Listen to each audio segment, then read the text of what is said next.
Passons à la mise à jour des items de l'inventaire des quêtes, parce qu'actuellement on a un petit souci, on l'a vu, c'est que en gros si je prends une quête et que j'accepte de prendre des poisons, si je prends des poisons au marchand, hop, je vais le voir, et ça ne marche pas. Ok. Donc ce qu'on va faire, c'est qu'il va falloir mettre à jour l'inventaire du joueur pour que ça fonctionne. Donc pour ça, vous allez vous rendre dans le BP Hero et sur l'Event Graph directement. Et on va partir de l'Event Tick. Donc à chaque frame, en fait, je vais vérifier que l'inventaire du joueur comporte les items attendus pour la quête. Ce que je vais faire, c'est que je vais faire un verify collect. Ok, donc là on va vérifier la collecte à chaque frame cette fois-ci. Hop, je vais vous descendre ça un peu plus bas. Voilà. Ce verify collect, il doit être raccordé à quoi? Eh bien, il doit être raccordé à l'inventaire du joueur. On a l'inventory player qui est ici. Get inventory player. De cet inventory player, alors on va faire un premier test et vous allez voir le problème. Comme ça, on fait un petit rappel justement de quelques fonctions. Du get, je vais faire un break struct. Ok, et donc là, on va pouvoir enseigner avec le break struct le number of item.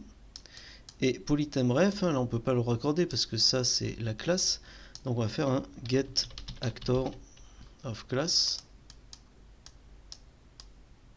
Voilà.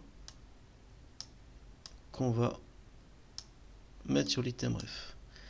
Je fais mon petit raccord proprement sur le get actor of class. Voilà, donc là on pourrait se dire, ben, ça fonctionne, hein, je check l'inventaire du player, je mets le nombre d'items, je récupère la classe de l'item. Si je vais dans le verify collect, du coup, je renseigne bien le nombre d'items et l'item ref qui vient s'ajouter donc à toutes mes conditions pour savoir si j'ai l'item ou pas. Alors oui, ça va fonctionner, mais vous allez voir qu'on va avoir un petit problème, c'est sur l'index de l'item récupéré. C'est-à-dire que si lui, je lui accepte sa mission, donc de prendre un poison, et puis je vais prendre l'autre également, et je lui dis, ben, j'accepte de prendre des potions de vie. Cette fois-ci, avec le petit code qu'on a fait, si on va chez le marchand, que je prends une potion de vie et un poison, ben on voit que ça a fonctionné pour l'un, mais pas pour l'autre. Pourquoi? Ben, tout simplement parce que dans mon inventaire, en fait, il y a la potion de vie, c'est la seule qui est prise en compte et qui est à l'index 0. Donc comment je fais pour qu'ils prennent en compte tous les éléments de mon tableau d'inventaire? Ben, ça, on l'a déjà vu plusieurs fois en fait. Il suffit de retourner Event Graph à l'endroit où on a mis donc notre Event Tick avec le Verify Collect. Et au lieu du get, c'est pas un get qu'on va faire, mais on va faire un for each loop. Je tire un for each loop.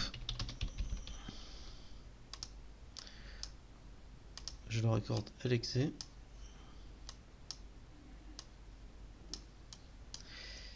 Et on va tester ça. Allez, je compile. Alors là, j'ai un petit souci. J'ai oublié de raccorder ça. Et ça devrait être bon. Voilà. Donc pareil, je vais reprendre les deux quêtes. Poison et point de vie. Merci pour le bruit. Je retourne chez le marchand. Potion de vie, potion de poison. Encore merci pour le bruit. Et donc là, on voit que les deux quêtes sont bonnes. Je peux donc les rendre. Et tout fonctionne.